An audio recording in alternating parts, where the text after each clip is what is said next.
네, 안녕하세요. 더블업 시작하겠습니다. 빈센트와 편다송입니다. 시장부터 잠깐 보고 가겠습니다. 지금 코스피는 약보합권에서 움직이고 있고요. 지금 6,750선 지나고 있습니다. 코스닥은 2.5% 하락해서 780선 지나고 있고요. 수급 보시면 오늘 외국인과 기관이 사고 있습니다. 반면에 개인은 2조 4천억 원 가량 순매도 중입니다. 코스피 종목 보시면요. 어제 급락했던 삼성전자와 SK하이닉스 오늘은 살짝 엇갈린 흐름 보이고 있습니다. 삼성전자는 2%대 상승 중이고요. SK하이닉스는 1.1% 하락하고 있습니다. 코스닥 종목 보시면요. 오늘 코스닥 종목 중에서 주성 엔지니어링 그리고 테스 같은 반도체 소부장 종목들이 좋은 흐름 보여주고 있습니다. 네. 요즘처럼 변동성이 심한 장에서는 매크로 환경을 또 점검해 주는 게 좋잖아요. 그래서 오늘은 이분을 모셨습니다. 박준우 위원님과 함께합니다. 어서 오세요. 어서 오세요. 네, 안녕하십니까. 박준우입니다. 네, 위원님. 코스피 7천선이 무너졌습니다. 네, 오늘도 약보합권에서 움직이고 있는데 이 매크로 환경에서 시장을 바라보면 어떻게 진단이 되세요? 네, 사실 코스피만 보면 정말 공포스럽고 많이 하락했죠. 근데 사실 글로벌 매크로 관점에서 보면 사실은 전반적인 위험 자산이 약세냐라고 보면 그렇지는 않거든요. 아하. 예, 미국 주식의 하락폭을 보더라도 뭐 필라델피아 지수 이런 거 보면 또 많이 빠졌죠. 나스닥은 덜 빠졌고 S&P 500은 덜 빠졌고. 그러니까 사실은 모든 자산들이 다 망가지고 있는 상황은 아니고요. 이거는 그만큼 많이 올랐던 반도체 중심으로의 조정이라고 보고 있기 때문에 사실 매크로를 보는 관점에서는 그렇게 매크로에 큰 치명타를 주는 변수는 아니라고 보고 있고요.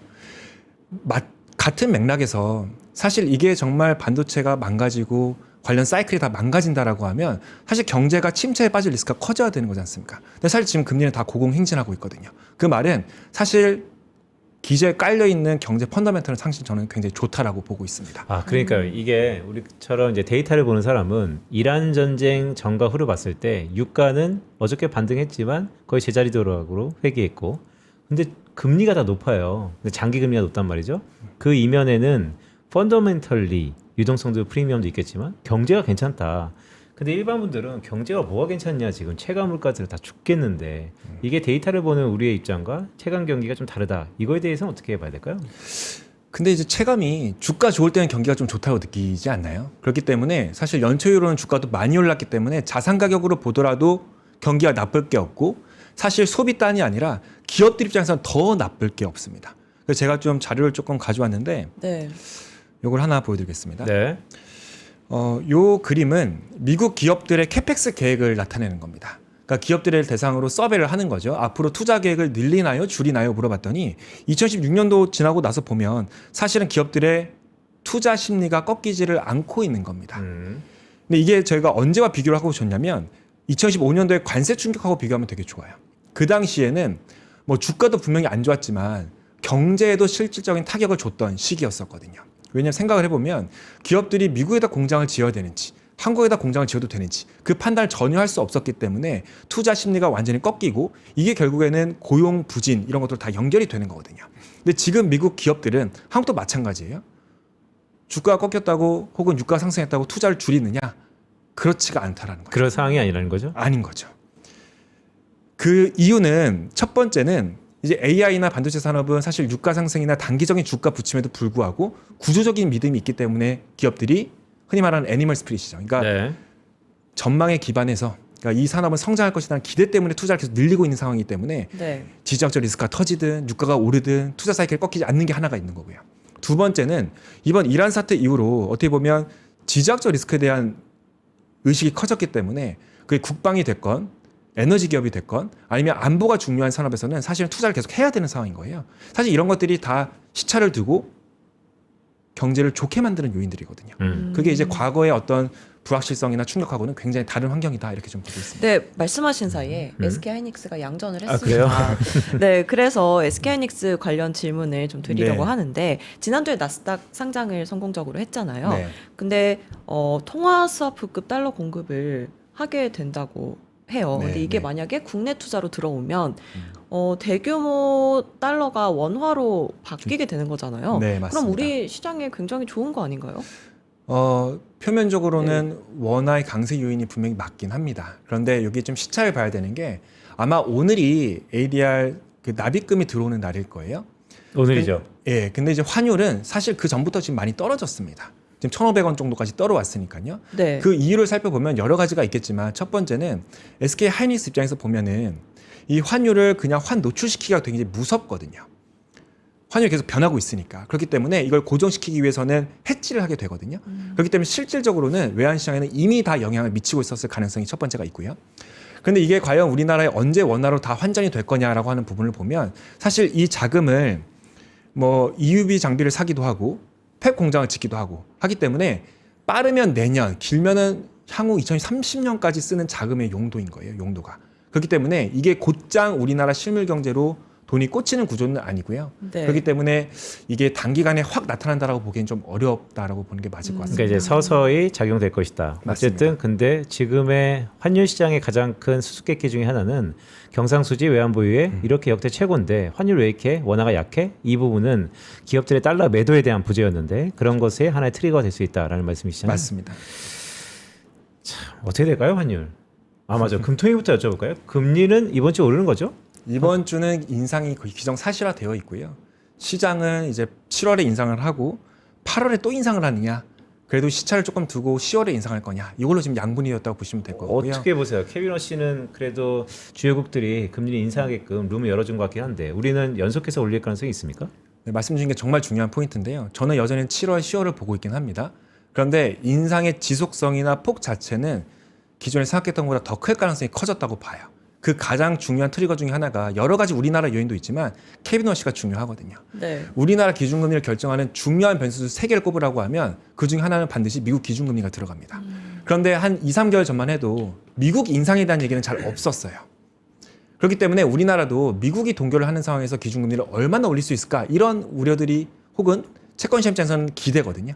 기대가 있었는데 지금 그게 약간 억제기가 약간 풀린 겁니다. 네. 그러니까 저희는 이제 미국 연내 인상을 보고 있기 때문에 그런 것들 고려했을 때는 네. 한국의 인상 사이클이 저는 내년 초까지 3번 보고 있고 사실 리스크는 더 그 위쪽으로 열려 있다 이렇게 보고 있습니다. 그러니까 드디어 그러니까 여러 가지 뭐 사석에서 많이 얘기하지만 케비너 씨가 우리에게는 골든 타임을 줬다. 한 6개월 준 것 같은데 그 사이에 각각 정상화하라라는 것인데 한국은 그럼 체력 대비 지금 한 2-3번 올리면 정상 기조입니까? 금리 수준에서? 약간은 긴축적인 통화 정책 기조로 가는 건데요. 두세 번을 올리게 되면. 그런데 지금 우리나라의 펀더멘털을 봤을 때는 그렇게 긴축적이라 보기가 어려운 아, 거죠. 경기가 그렇게 강해요? 뭐 아까 체감은 말씀 주셨지만 체감이 안 좋을 수는 있지만 경제 전체로 봤을 때는 다른 어떤 나라들보다도 강력합니다. 회복의 모멘텀이. 하긴 뭐 오. 금융시장도 바이어스가 있다 하지만 많이 시총이 커졌으니까요. 그렇죠. 그러니까 지금 얘기 나오는 것들이 뭐 반도체만 좋다는 얘기들이 한창 많이 나왔었잖아요. 근데 그거는 사실은 이미 몇 개월 지난 얘기입니다. 지금 우리나라의 수출 데이터를 보시더라도 반도체만 좋은 게 아니라 반도체를 제외한 품목들의 수출 증가율도 연간 20%씩 늘어나고 있거든요. 아, 이런 것- 반도체만 봐서 몰랐는데 네. 다른 것들도 그렇게. 근데 네. 반도체랑 같이 그리면 되게 작아 보이죠. 반도체가 세 자릿수니까요. 그렇지만 지금 반도체를 제외한 수출 증가율도 과거의 경기 확장기에 나올 수 있는 수치들이 나오고 있기 때문에 우리나라 경제는 상당히 좋고 사실 이건 미국 경제도 다르지가 않습니다. 미국 경제도 K자 얘기가 계속 나와요.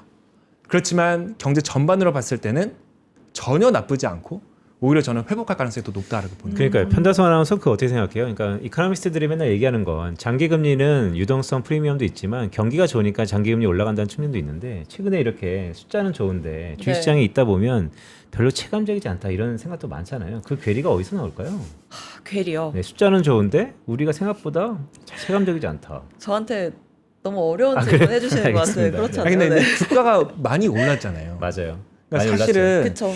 제가 이제 전 채권 시장 투자자분들 많이 만나니까 정말 괴리가 크거든요. 그 괴리라 말로 이 체감 경기와 실물 경제를 훨씬 더 상회하는 그 괴리인데 주식시장에 지금 뭐 30% 빠졌다.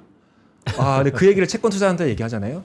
아, 이거 인정 못 받습니다. 그렇죠. 힘들다는 얘기 인정을 못 받습니다. 채권이 참 네. 힘든 1년 반을 거니고 있죠. 맞습니다. 네. 그러니까 사실은 주가가 지금 많이 빠지긴 했지만 그만큼 올랐기 때문에 그리고 이제 다른 국가들을 보면 위험자산 전반의 약세가 아니다라는 말씀을 그래서 드리는 겁니다. 예, 그러니까 경제가 그러니까 좋다. 예. 너무 중요한 말씀인데 그러니까 이게 장중 방송이다 보니까 네. 계속 기승전 이제 국내 주식 얘기만 많이 그쵸, 했지만 그쵸. 자산 배분 관점에서 네. 우리의 수많은 하이네월스들 아니면 지점에 나가 보면 이제는 자산 배분에 대한 니즈도 상당하잖아요. 시니어층을 위시해서. 그럼 자산 배분 관점에서는 지금 국내 주식, 그다음에 채권, 뭐 원자재 등등 배분은 요즘에 어떻게 하고 계세요? 이제 변동성이 워낙 크다 보니까 기본적으로 리스크를 좀 줄일 요인들이 커지는 건 사실인데 사실 이제 국장은 좀 분위기가 다르긴 한 거죠. 워낙 리스크를 더 늘리는 쪽으로 많이 왔다 보니까요. 근데 제가 이제 관련해서 이제 자료 하나를 좀 보여드리려고 하는데요. 뭐 가장 궁금하신 건 이런 걸 것 같아요. 금리에 따라서 주가가 얼마나 영향을 받느냐. 왜냐하면 지금 반도체 조정은 단순히 금리가 올라가지고 조정받은 건 아니지 않습니까? 네. 그런데 지난 2, 3개월 동안 계속 투자들이 걱정했던 거는 기업 이익은 너무 좋고 사실 그런 걸로 봤을 때는 걱정할 게 전혀 없어 보이는데 이 긴축에 따라서 주가가 조정받을 리스크가 얼마나 크냐 이런 것들 걱정을 하는 거잖아요. 근데 사실은 그건 아직 오지도 않았거든요. 그래서 이제 그림을 한번 보시면 이제 X축이 뭐냐면 미국 10년물 금리의 레인지예요. 4.0 이하일 때부터 4.0 점점 높아지고 4.5를 넘어서기 시작할 때 네. 그때 S&P 500의 일평균 수익률이 어떤지를 보면 결국 10년물 금리가 4.5를 넘어서게 되면 그때부터 일단 부담이 시작이 되는 거거든요. 아하. 근데 이제 지금 미국 10년물 금리가 4.6%입니다. 그러니까 지난 일주일 동안 4.5를 이제 넘어선 거예요. 그렇기 때문에 지금 사실 위험자산 조정 약간 받은 것들은 그러니까 반도체만의 스토리였을 가능성이 큰 거고 정말 매크로 관점에서 중요한 자산 배분 관점에서 중요한 것은 금리가 어디까지 올라가서 위험자산의 전반적인 약세를 끌어낼 것인가가 굉장히 중요한데 저는 이제 4.75%를 중요한 인계점으로 보는 겁니다. 쓰리스로드는 4.5%고 인계치는 4.75%. 맞습니다. 지금 몇이라고요? 4.6입니다. 아, 근데 저는 이때 가능까지 충분히 올라갈 리스크가 전 있다라고 보는 겁니다. 네.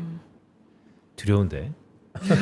근데 이제 반도체는 워낙 따로 노니까 제가 말씀드린 이런 지수들은 S&P 500이니까 S&P 500이 지금 거의 안 빠졌어요. 그 올타임 하이입니다. S&P 지수 자체는. 애플도 올타임 하이던데 보니까. 네. 그러니까 뭐 그런 거예요. 그러니까 제가 말씀드리는 거는 이게 꼭 반도체 주식을 더 조정받는다라는 얘기보다는 네. 지금까지 아직은 금리 상승으로 인해서 위험 자산들이 약세를 보이느냐 그 단계는 오지 않았고 금리 상승은 사실 조금 더의 룸이 더 남아 있다. 이렇게 좀 저는 보고 있습니다. 네, 알겠습니다. 오늘 근데 마지막으로 시간이 네. 많이 됐지만 요거 마지막 페이지 한번 좀 보여주세요. 네. 이거는 저 애널리스트들이 차트 하나하나 네. 한 땀 한 땀 일명 노가다로 그리는 건데 이 마지막 페이지 뭡니까? 컨센서스 대비 실질 GDP와 소비자 물가의 컨비네이션? 그 장표 한번 보여드릴게요. 네. 야. 그러니까 우리나라 10년물 금리가 지난 1년 동안 굉장히 많이 올랐습니다. 그래서 보시는 그림이 녹색 선이거든요. 우리나라 금리가 이제 엄청나게 가파르게 올랐는데 이 연두색 선으로 나타낸 건 뭐냐면 우리나라의 성장률과 인플레이션의 컨센서스를 합친 거예요. 컨센서스를 하나하나 한 거예요? 예, 합친 거죠. 근데 이 연도별로 2020년에 코로나 때는 확 내려가네요. 침체였으니까요. 아하. 역성장. 그땐 디플레이션. 그리고 2011년도 2년도에 어떤 일이 있었냐? 성장이 펜탑 때문에 소비가 살아나고 투자 살아나고 인플레이션이 폭등을 해버렸죠. 그때 이제 금리가 미친 듯이 올라 버리는 겁니다. 그럼 지금 금리가 많이 올랐는데 과연 이게 오버슈팅이냐고 보면 저는 그렇지 않다라고 보는 거죠. 왜냐하면 지금 우리나라의 성장률과 인플레이션이 올라가는 속도를 보면 2011년 2년도하고 별반 다르지가 않은 거예요.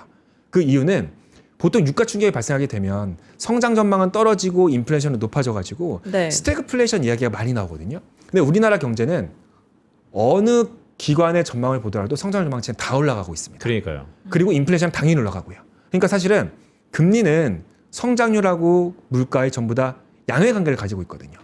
근데 이제 두 개가 다 악재로 작용을 하고 있는 겁니다. 그렇기 때문에 채권 금리가 조금 더 올라가는 거고 매크로 환경이 사실 주식의 나쁜 환경은 아닌데 제가 말씀드린 부분은 금리가 어느 임계점을 넘어서게 되면 네. 아무리 펀더멘털이 좋아도 주식시장에는 조금 리스크 요인이 될 수 있는 부분은 분명하다. 이 정도로 말씀드릴 수 있습니다. 그게 미국 10년물 기준으로 스리스홀드 인계치는 4.75%. 맞습니다. 그게 과거 평균으로 통계를 돌려보면 네, 최근 데이터들이긴 합니다.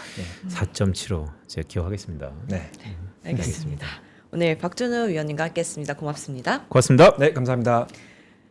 네, 빈센트 정말 다행입니다. 왜요? 그 방송하는 중간에 네. 코스피가 1.8% 상승해서 아. 6,930선 지나고 있고요. 네. 삼성전자 5%, SK하이닉스 3%대 상승하고 있습니다. 판다성 아나운서 와서 그렇죠. 아, 그렇죠? 제가 역시 네. 상승 요정인가요? 어쨌든 뭐 기분 좋네요. 반등하면. 그래도 지금은 요철 구간입니다. 여전히 실적에 대한 우려가 있고요. 사이클이냐, 넌 사이클이냐 이견이 분분한 상황이니까 늘상 하던 대로 꾸준하게 자신의 길을 가시죠. 네, 저희는 내일 아침에 다시 찾아뵙도록 하겠습니다. 고맙습니다. 고맙습니다.